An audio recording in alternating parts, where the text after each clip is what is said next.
ನಿಜವಾಗ್ಲೂ ಥಿಯೇಟ್ರಲ್ಲಿ ಮಾತ್ರ ಕೂತ್ಕೊಳ್ಳೋಕ್ಕಾಗಲಿಲ್ಲ. ಆ ಥರ ಒಂದು ಗೂಸ್ ಬಂಪ್ಸ್ ಬರುವಂಥ ಪ್ರತಿಯೊಂದು ಸೀನು.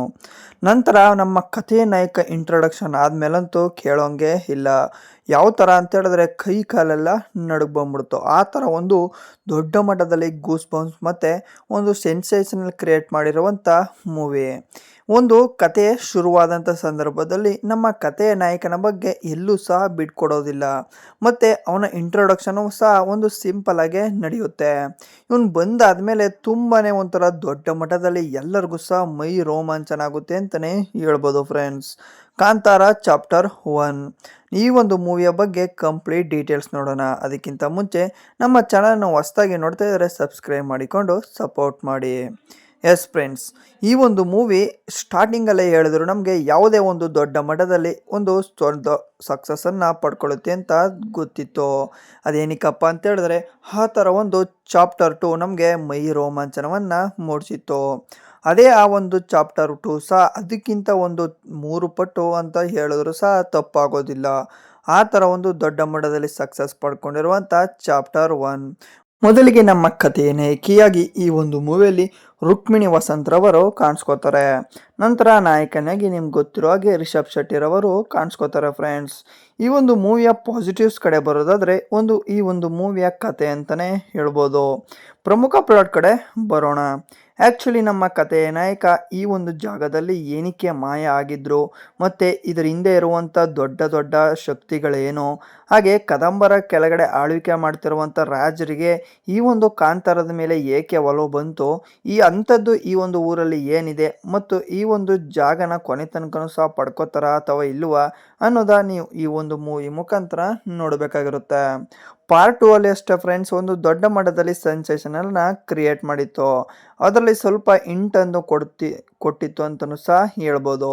ಇದರ ಕಂಟಿನ್ಯೂಸ್ ಅಥವಾ ಇದರ ಹಿಂದಿನ ಸ್ಟೋರಿಯೇ ಪಾರ್ಟ್ 1 ಅಂತ ನಮಗೆ ತಿಳಿದಿತ್ತು. ಆದರೆ ಈ ಥರ ಒಂದು ಮೂವಿ ಬರುತ್ತೆ ಅಂತ ಎಲ್ಲೂ ಸಹ ತಿಳಿದಿರೋದಿಲ್ಲ. ಒಂದು ಮ್ಯೂಸಿಕ್ಸ್ ಆಗಿರಲಿ, ಸಾಂಗ್ಸ್ ಇಲ್ಲ ಅನ್ನೋದನ್ನು ಬಿಟ್ಟರೆ ಆದರೂ ಸಹ ಒಂದು ಸಾಂಗ್ಸ್ ಮಾತ್ರ ನಮಗೆ ಈ ಒಂದು ಮೂವಿಯಲ್ಲಿ ಕಂಡು ಬರುತ್ತದೆ. ಎಲ್ಲರೂ ಸಹ ಈ ಒಂದು ಸಾಂಗ್ಸನ್ನೇ ತುಂಬ ನೆಗೆಟಿವ್ ಆಗಿ ಬ್ಲೇಮ್ ಮಾಡ್ತಾಯಿದ್ರು.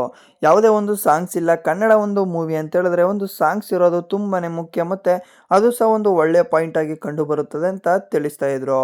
ಇದೇ ಒಂದು ಕಾರಣಕ್ಕೆ ಸಹ ಈ ಒಂದು ಮೂವಿಲಿ ಕೊನೆ ಒಂದು ಟೈಮಲ್ಲಿ ಒಂದು ಸಾಂಗ್ಸನ್ನು ಸಹ ಮಾಡಿದ್ದಾರೆ. ಇದು ಸಹ ಒಂದು ಒಳ್ಳೆ ಸಕ್ಸಸ್ಸನ್ನು ಪಡೆದುಕೊಂಡಿದೆ. ಮ್ಯೂಸಿಕ್ಸ್ ಅಂತೂ ಕೇಳೋಂಗೆ ಇಲ್ಲ, ಒಂದು ಬ್ಲಾಕ್ ಬಸ್ಟರ್ ಹಿಟ್ಟಾಗಿ ಮೂಡಿ ಬರುತ್ತಾ ಇದೆ. ಮತ್ತು ಈ ಒಂದು ಮೂವಿಯಲ್ಲಿರುವಂಥ ಲುಕ್ ಆಗಿರಲಿ ಮತ್ತು ನಮ್ಮ ಕಥೆಯ ನಾಯಕಿ ಕೊಟ್ಟಿರುವಂಥ ಕ್ಯಾರೆಕ್ಟರ್ ಆಗಿರಲಿ ಎಲ್ಲನೂ ಸಹ ಏಕ್ದಮ್ ಪರ್ಫೆಕ್ಟಾಗಿ ಈ ಒಂದು ಮೂವಿಯಲ್ಲಿ ವರ್ಕ್ ಆಗಿದೆ. ಇನ್ನು ಬಾಕ್ಸ್ ಆಫೀಸ್ ಬಗ್ಗೆ ಅಂತೂ ಕೇಳೋಂಗಿಲ್ಲ, ಚಿಂದಿ ಚಿತ್ರಾನ್ನ ಮಾಡಾಕ್ಬಿಟ್ಟಿದೆ ಅಂತಲೇ ಹೇಳ್ತೇನೆ. ಆ ಥರ ಒಂದು ದೊಡ್ಡ ಮಟ್ಟದಲ್ಲಿ ಕಲೆಕ್ಷನನ್ನು ಸಹ ಪಡೆದುಕೊಂಡಿದೆ. ಇನ್ನು ಈ ಒಂದು ಮೂವಿಯ ನೆಗೆಟಿವ್ಸ್ ಕಡೆ ಬರೋದಾದರೆ ಯಾವುದೇ ಒಂದು ನೆಗೆಟಿವ್ ಪಾಯಿಂಟು ಸಹ ಈ ಒಂದು ಮೂವಿಯಲ್ಲಿ ಕಂಡು ಬರೋದಿಲ್ಲ ಫ್ರೆಂಡ್ಸ್. ಏನಕ್ಕೆ ಅಂತ ಹೇಳಿದ್ರೆ ಆ ಥರ ಒಂದು ತುಂಬಾ ನೀಟಾಗಿ ಮತ್ತು ಅಚ್ಚುಕಟ್ಟಾಗಿ ಮಾಡಿರುವಂಥ ಮೂವಿ. ಇನ್ನು ನಮ್ಮ ಕಥೆಯ ನಾಯಕ ಲೈಫ್ ಸ್ಟೋರಿಯನ್ನು ಎಕ್ಸ್ಪ್ಲೈನ್ ಮಾಡೋದಾಗಿರಲಿ ಮತ್ತು ನಮ್ಮ ಕಥೆಯ ನಾಯಕಿಯ ಮನೆಯವ್ರ ಬಗ್ಗೆ ತಿಳಿಸೋದಾಗಿರಲಿ, ಅವರ ಫ್ಯಾಮಿಲಿ ಯಾವ ಥರ ಇತ್ತು ಮತ್ತು ಅವರು ಏನೇನೆಲ್ಲ ಕೆಲಸಗಳನ್ನು ಮಾಡ್ತಾಯಿದ್ರು ಮತ್ತು ಅವ್ರು ಒಳ್ಳೆಯವರ ಕೆಟ್ಟವರ ಇವೆಲ್ಲನೂ ಸಹ ತುಂಬಾ ನೀಟಾಗಿ ಅಚ್ಚುಕಟ್ಟಾಗಿ ಬರ್ಕೊಂಡಿದ್ದಾರೆ ಅಂತಲೇ ಹೇಳ್ಬೋದು. ಇನ್ನೂ ಒಂದು ಸರ್ಪ್ರೈಸ್ ತರುವಂಥ ವಿಷಯ ಅಂತ ಹೇಳಿದ್ರೆ ನಮ್ಮ ಕಥೆಯ ನಾಯಕನೇ ರೈಟರ್ ಆಗಿ ಮತ್ತು ಡೈರೆಕ್ಟರ್ ಆಗಿ ಸಹ ಈ ಒಂದು ಮೂವಿಯಲ್ಲಿ ಕಾಣಿಸ್ಕೋತಾರೆ. ಇದು ಒಂದು ಸ್ಪೆಷಲ್ ಅಂತಲೂ ಸಹ ಹೇಳ್ಬೋದು. ಇನ್ನು ಈ ಒಂದು ಮೂವಿಯ ಒಂದು ಕ್ವಾಲಿಟೀಸ್ ಮತ್ತು ಪೋಸ್ಟರ್ಸ್ ಬಗ್ಗೆ ಬರೋದಾದರೆ ಕ್ವಾಲಿಟೀಸ್ ಮಾತ್ರ ತುಂಬಾ ಒಂದು ಯುನೀಕಾಗಿ ಕ್ವಾಲಿಟಿಯನ್ನು ಕೊಟ್ಟಿದ್ದಾರೆ ಫ್ರೆಂಡ್ಸ್. ಯಾವುದೇ ಒಂದು ಕಂಪ್ಯಾರಿಸನ್ನೇ ಇಲ್ಲ, ಆ ಥರ ಒಂದು ಒಳ್ಳೆ ಗುಡ್ ಕ್ವಾಲಿಟಿಯನ್ನು ಕೊಟ್ಟಿದ್ದಾರೆ. ಇನ್ನು ಫೈಟಿಂಗ್ ಸೀನ್ಗಳಂತೂ ಕೇಳೋಂಗೆ ಇಲ್ಲ, ನಿಮಿಷಕ್ಕೂ ಸಹ ತುಂಬಾ ಒಂಥರ ಗೂಸ್ ಬಂಪ್ಸ್ ಬರುವಂಥ ಫೈಟಿಂಗ್ ಸೀನ್ಗಳು ಕಂಡು ಬರುತ್ತದೆ. ಇದು ನಮ್ಮ ಕನ್ನಡ ಇಂಡಸ್ಟ್ರಿಗೆ ಒನ್ ಆಫ್ ದ ಬೆಸ್ಟ್ ಮೂವಿಯಾಗಿ ಮೂಡಿ ಬರೋದ್ರಲ್ಲಿ ಯಾವುದೇ ಸಂಶಯ ಇಲ್ಲ ಅಂತಲೂ ಸಹ ಹೇಳ್ಬೋದು ಫ್ರೆಂಡ್ಸ್.